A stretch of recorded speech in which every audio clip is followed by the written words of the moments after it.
ஜனவரி 11 பிற்பகல் 1:30 மணிக்கு Idli Kadai super hit திரைப்படம். ஹலோ ஹலோ, கவிதா பேசுறியாம்மா? ஆமாங்க. சிவரஞ்சனி வந்திருக்காங்க இங்க. மேடம். சுப்பிரமணியோட வைஃப். தெரியும் மேடம். அவங்க ஒரு சில விஷயங்கள் சொல்றாங்கம்மா. உங்க பக்கத்துல இருந்து ஏதாவது சொல்லறதுக்கு இருக்கா உங்களுக்கு? நீங்களும் சுப்பிரமணியம் போன்ல பேசிட்டு இருக்கீங்க மேடம். ஆக்சுவலி அவங்க எங்க ஃப்ரெண்டோட எங்க ஹஸ்பண்டோட ஃப்ரெண்ட். அவங்க ஓகே.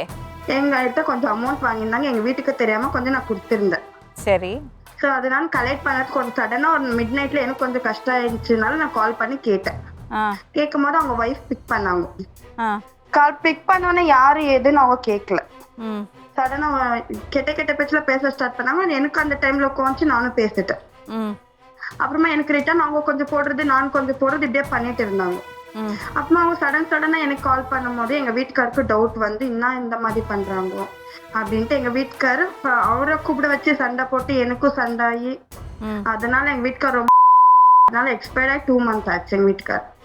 அதனால இப்ப எதுவுமே இல்ல. அவங்களால ஒண்ணும் இல்ல, என்னால அவங்களுக்கு ஒண்ணும் இல்ல. ஜஸ்ட் அவங்க எனக்கு அண்ணா. அவங்க நீங்க அடிக்கடி கூப்பிடுறீங்க, டெய்லி கூப்பிடுறீங்க. எனக்கு அவங்க அமௌண்ட் கொடுக்கணும் மேடம் அவங்களுக்கு. அதுக்காக தான் நான் கால் பண்றேன். ஆனா அவங்க என்ன பண்றாங்கன்னா தப்பா எனக்கு தான் பேசுறாங்க. உங்களுக்கு பசங்க இருக்காமா? கேட்கலாம், அண்ணாவும் இருக்காங்களா கேட்டு பார்க்கலாம். உங்களுக்கு பசங்க இருக்காமா? எனக்கு 2 பேர் இருக்காங்க. இந்த பொண்ணு வேற எதெல்லாமோ சொல்றா. சிவரஞ்சனி மேடம் அவங்க பேச்சு ஸ்டார்டிங் என்கிட்ட வாய்ஸ் ரெக்கார்ட் எல்லாம் இருக்கு. அவங்க ரொம்ப பேச்சு எங்க வீட்டுக்கார்ட்ட கூட அந்த மாதிரி தான் பேசினாங்க. நான் பேசுறது தப்புதான், நான் பேசிருக்காம இப்ப நான் வச்சுக்கிறேன் என்ன பண்ண போறேன்னு எங்க வீட்டுக்காரர் என்னும் போது கேட்டேன். நான் இந்த வார்த்தை நான் கேட்டிருக்கேன். ஆனா அந்த மாதிரி அஃபேர் எல்லாம் எதுவும் இல்ல. எங்க ஃப்ரெண்ட் அவரு.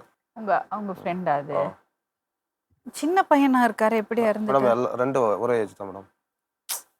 நான் கேட்டதுக்கு மேடம் ஃப்ரெண்ட் இல்ல, அவங்க நான் ஏதோ சண்டையில எனக்கு உதவி பண்ணாங்க அப்படின்ட்டு சொன்னாங்க. இந்த பொண்ணோட இதுதான் கவிதாவோட ஹஸ்பண்ட் அதானே கேக் வெட்டுறது போட்டோமா? நீங்க யாரு கூட இருக்கீங்க கவிதா இப்போ? மேம் நாங்க செப்பரேட்டா தான் இருக்கோம் மேம். எங்க மூத்தார் எங்க மச்சன் என் ஃபேமிலி எல்லாம் இருக்காங்க. என் பேக் சப்போர்ட் நல்லா தான் இருக்கு. எனக்கு அந்த மாதிரி அஃபேர்ல இருந்துக்குன்னு நான் இருக்கணும்ன்ற கஷ்டம் எனக்கு எதுவுமே இல்லை. ஸோ இவங்க ஃப்ரெண்ட்ஷிப்பால தான் என்கிட்ட கொஞ்சம் அமௌண்ட் வேணும், எனக்கு பசங்களுக்கு உடம்பு சரியில்லைன்னு தான் இவங்க கேட்டாங்க. அந்த மாதிரிலாம் எது பசங்களுக்குலாம் உடம்பு சரியில்லை அதெல்லாம் ஆகலைங்க மேடம். இதுவரை ஒரு நாளும் பசங்களே ஆஸ்பத்திரிக்குன்னு அழைச்சின்னு போனது இல்லைங்க மேடம். அது உங்க பர்சனல். இவங்க அந்த மாதிரி பொய் சொல்லிட்டு வாங்கினாங்கன்னா அது எனக்கு தெரியாது. வதந்தி ஜனவரி 14, 15, 16 தேதிகளில் பிற்பகல் 1:30 மணிக்கு நமது கலைஞர் தொலைக்காட்சியில்.